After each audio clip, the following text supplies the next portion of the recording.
Good morning, everyone. It is Tuesday, October 4th, and I'm so excited to spend a couple minutes with you this morning talking about John Maxwell's second law of the 21 laws, the law of influence.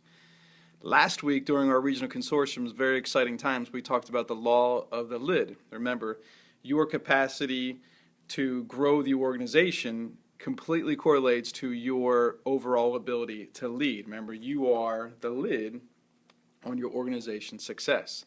So now we're going to talk about influence. Right? So Maxwell talks about leadership is not a title, it's not a position. It's simply the ability to influence others, right? To influence others. So what I love about this law is that it's so misunderstood, right? True leadership cannot be awarded, can't be appointed, can't be assigned, right? I, as a leader, many times have tried to lead others, but relied on my title or my spot in the organization chart, and that's just not how you lead. It can't be mandated. Leadership has to be earned, right? If you're going to grow followership, you have to earn followers, right? So I want you to take time, think about the true leaders, right? The persons of influence in your life. Did they hold a title or position over you, or they were just someone that you gravitated to, someone that you just really felt very strongly about their character, their values, their message, their vision, right? So more than likely, it wasn't someone who was your boss. It was somebody who had influence over you, right? Not a title, not a position over you. In Maxwell's laws, in the second law, he talks about 5 myths regarding leadership. And the first one I've talked a little bit about is the management myth, right? That leading and managing are the same. And I think Steve Jobs put it best when he said, managers can motivate individuals to accomplish things that they don't want to do, but it's only for a short time. Leaders influence individuals to accomplish the impossible, right? And to change lives and to change what they do, how they live, to be more and to do more. The second myth is the entrepreneur myth. And entrepreneurs are skilled at seeing opportunities and going after them, but not all of them are very good with leading people. It's very clear when you try to wrangle entrepreneurs. It's something we talk about in the John Maxwell team. Is most of us are business owners, entrepreneurs who have our own lanes that we do. You try to get us all together to work together. It doesn't always work very well. So trying to wrangle entrepreneurs is really challenging. I see charter school principals as entrepreneurs, those founding leaders, and that's what they wanted, right? They wanted autonomy. They wanted to do it their own way. They wanted to be their own boss, and that's what entrepreneur is. But they're not always great at leadership. Not always great at leadership. The third myth regarding leadership is the knowledge myth. IQ or education does not necessarily equate to leadership. All right? Just because I have letters after my name doesn't make me any better of a leader who, someone who might be 18, 19 years old, who just has strong abilities to communicate and connect with other people. The next is the pioneer myth. So being a trendsetter is not the same as being a leader. To be a leader, a person has to be not only just out in front, but they have to have the people to lead. And just because you're first at something doesn't mean you're a leader in something. It just means you were the first one to do it. You took that risk. You maybe paved a way for other people, but other groups have made it just as strong and just as big because they had greater influence.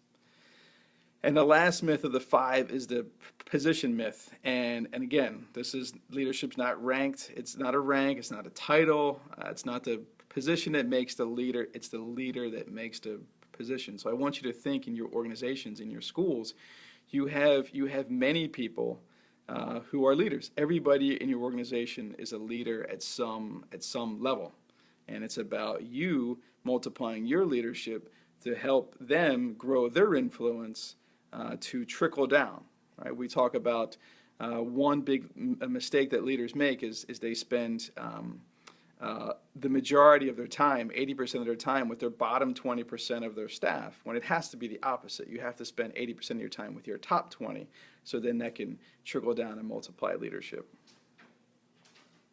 So I'm going to quickly talk about 7 factors that make a leader. One is character, right?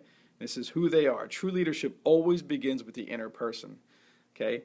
Everybody can see your character. You can't hide character. You can't do it. All right, your people know what you're not good at. Your people know when you are not being ethical. All right, because people do what other people see. 2, relationships. Who they know. Leaders need to know. Well, I call it who luck. It's really great. So leadership is about building those relationships, finding the right individuals. Being able to influence the folks not only in your organization, but partnering outside of your organization, leveraging those resources. The 3rd factor is knowledge.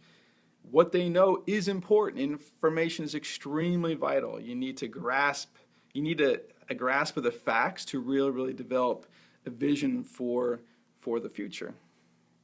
The 4th factor is intuition. This is something that's very difficult to teach. You either have intuition or you don't. But leaders, great leaders, they get this, feeling. They follow their gut.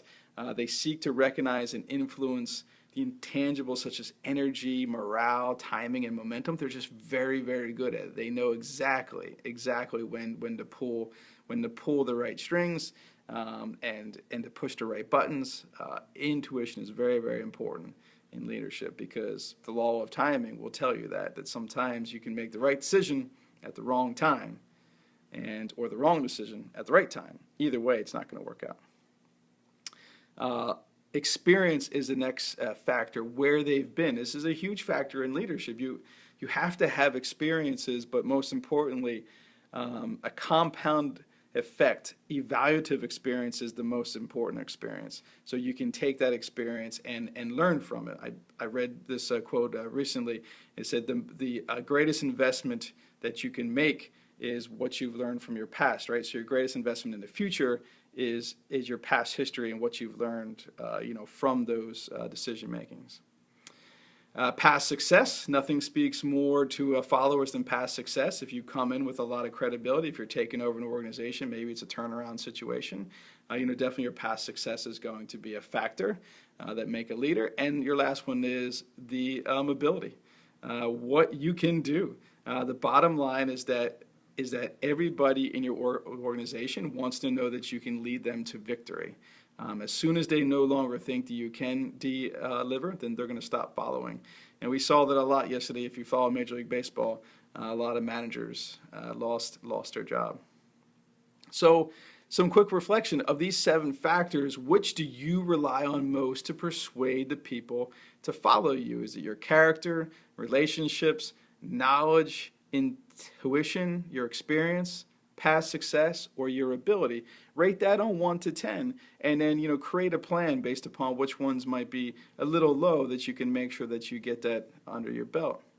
So how can you work on each factor to optimize your leadership abilities? So that's one a challenge for this week.